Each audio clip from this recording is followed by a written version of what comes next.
Contrary to what many people assume, most of the suffering, injustice, and conflict in the world is not the result of greed, hatred, or intolerance.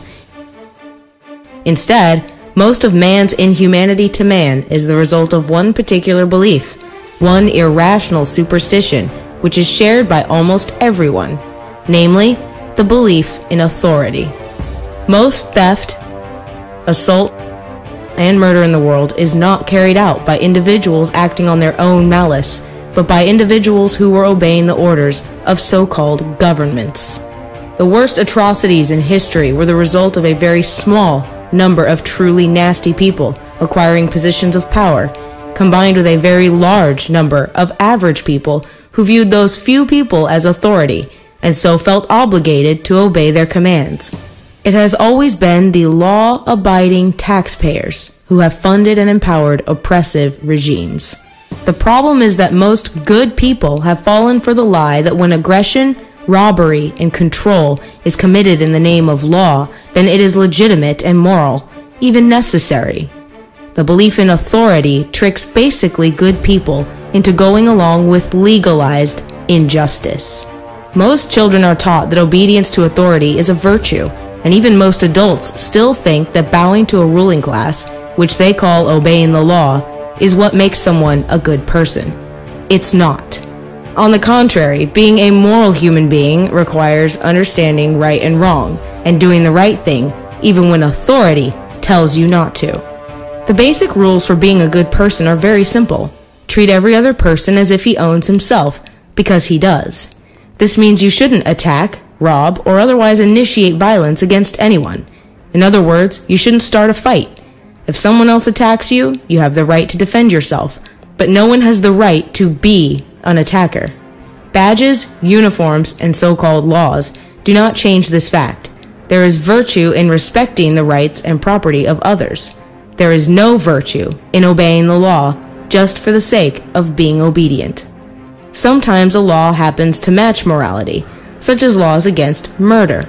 But the reason murder is bad is not because politicians wrote a law about it. Murder is wrong because it violates the self-ownership of the victim. If laws against murder were repealed tomorrow, or if a law was passed commanding some people to commit murder, as has happened over and over again throughout history, murder would still be wrong.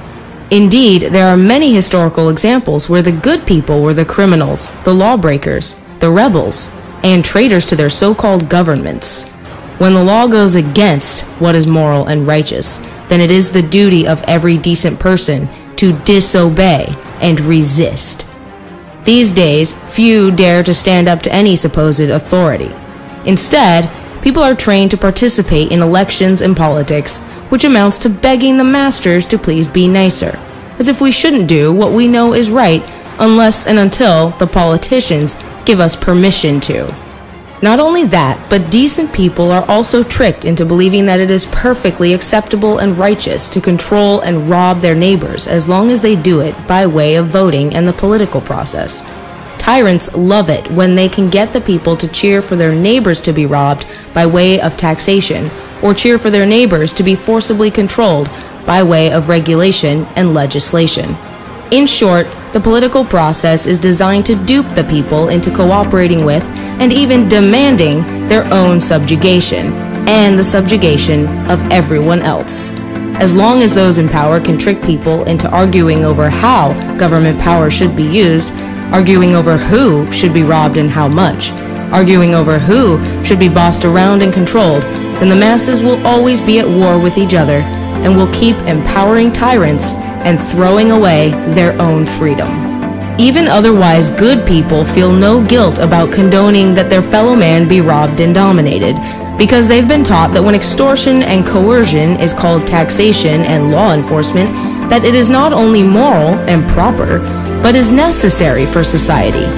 Only very rarely do people recognize that the only way they will ever have freedom themselves is to allow everyone else, including people they don't like, don't approve of, and have little in common with, to also be free.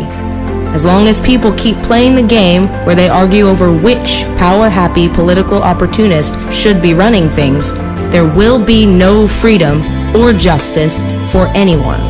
Every government in the world legalizes aggression and extortion. Every so-called tax or other law is a threat of violence. On one level, everyone knows this.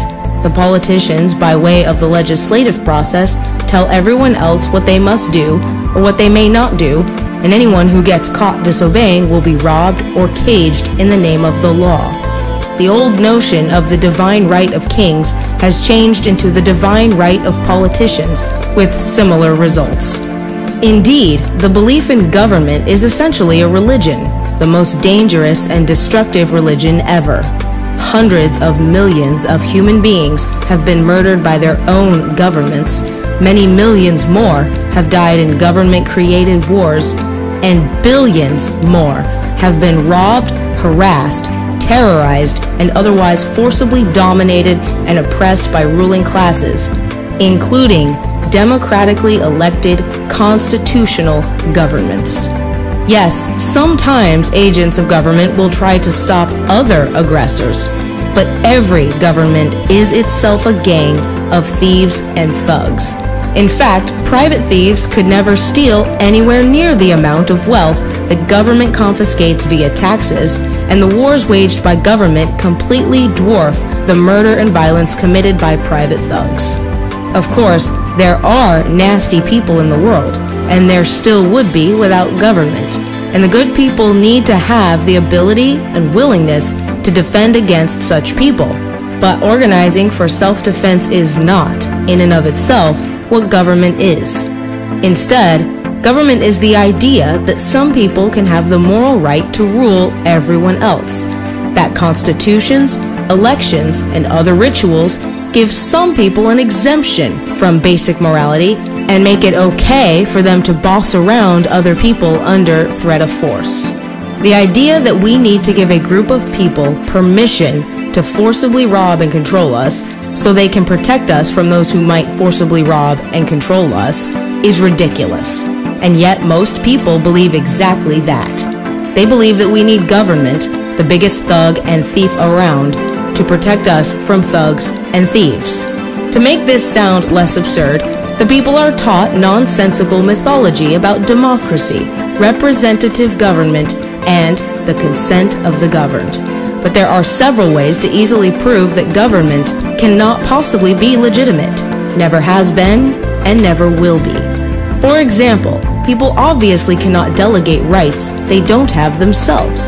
If you do not have the right to rob your neighbor on your own, then you can't possibly give such a right to some public official, nor can anyone else.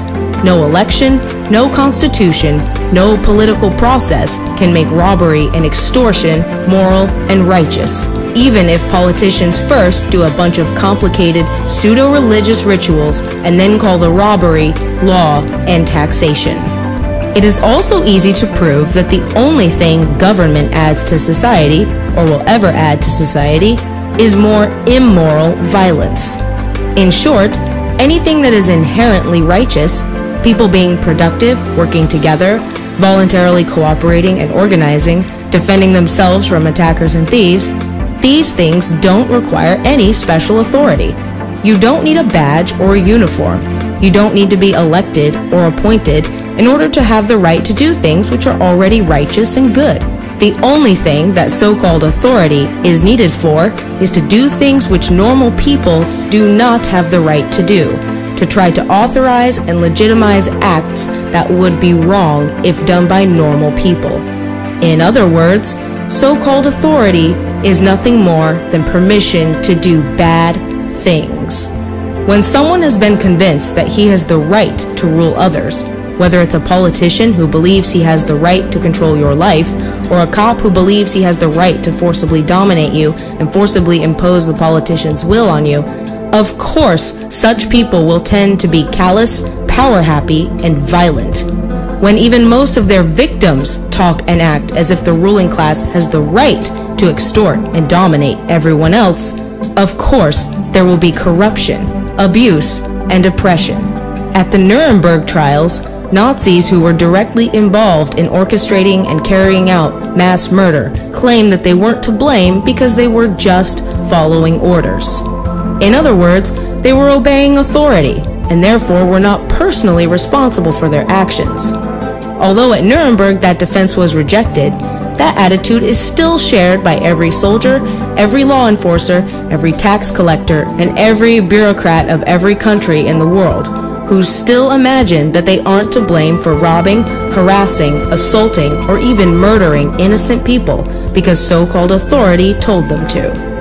And that is exactly why authority is the most dangerous superstition in the world, why the belief in government has been the direct cause of the vast majority of human suffering. But what is the alternative? Isn't obedience to authority what keeps us civilized? Wouldn't there be chaos without government, without law, without rules? Well, no. Most people already understand and abide by the non-aggression principle, even if they've never heard it called that. In short, the non-aggression principle states it's not okay to commit aggression, to start a fight, to attack someone else, to initiate violence against anyone else, and that physical force is justified only to defend against attackers. Most people of most cultures and religions already understand this and mostly abide by it, but they've been taught that authority has an exemption from this rule, that aggression committed by lawmakers and their hired enforcers is moral and legitimate. As a result, the belief in government makes humanity far less civilized and far more violent, because people have been taught to believe that legalized violence is acceptable.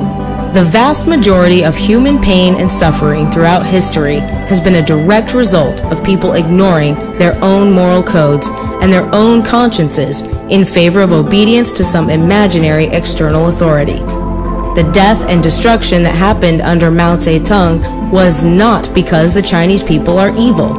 It was because they believed in and obeyed authority. The death and destruction that happened under Stalin and Lenin was not because the people of Russia are evil. It was because they believed in and obeyed authority. The death and destruction that happened under Adolf Hitler was not because the German people were evil. It was because they believed in and obeyed authority. The same is true of the injustices committed by one regime after another all over the world throughout all of history. The way to break the cycle is not to get the right person on the throne. It's for the people to stop believing in the throne altogether. So what would the world look like if people stopped believing in authority? Would everyone suddenly lose their moral codes and have no concept of right and wrong? Of course not.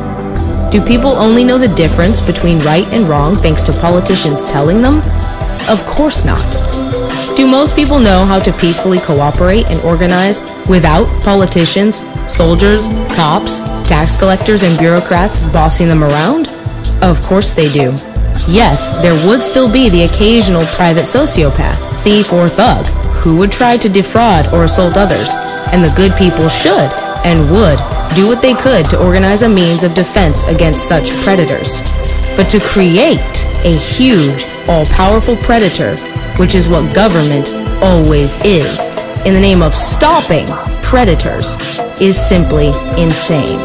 Removing the belief in authority does not remove the people's ability to organize and cooperate and work together for mutual benefit.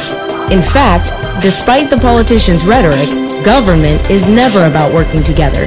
It is only about whose agenda, opinions, and values will be forced on everyone else.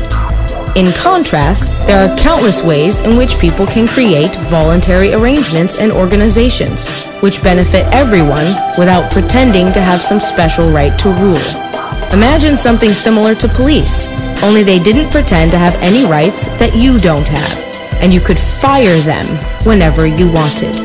No more abusive, condescending thugs always looking for an excuse to fine you or arrest you to make their political masters happy. You would be their employer, so you would be the one they would be serving and trying to please. Instead of the inefficient, corrupt, counterproductive, and often destructive government version of various services, Imagine if you could decide what charities to give to, what services to purchase, and from whom. There would, however, be a trade-off. Advocating true freedom, which requires giving up the belief in authority and government, would mean giving up your ability to force your preferences onto others, to force others to pay for whatever you think they should support. You can only have freedom for yourself if you also leave every other individual in freedom. That is why most people want government. They want a guilt-free, risk-free way to butt into the lives of others, to control and rob others by way of the political process, to try to use the violence of the state to make the world into what they think it should be. But of course, the moment you appoint a master over yourself and everyone else, to think that he is going to care about your interests and concerns instead of his own is extremely naive. To volunteer to be the slave of a political ruling class in the hopes that it will do what you want and make the world what you wish it was is simply insane. There is only one path that leads to peace and justice. That path is freedom, and government is always the enemy of freedom. History has taught us that trying to fix the world by way of government always ends in disaster, that in the end the political process empowers the ruling class and no one else. Constitutions don't fix it. Elections don't fix it. Once there is a position of power, it is always the megalomaniacs and sociopaths who will, sooner or later, one way or another, get themselves into that position. And then, the big powerful thing that you hoped would be a protector and servant of the people will be an oppressor and exploiter of the people.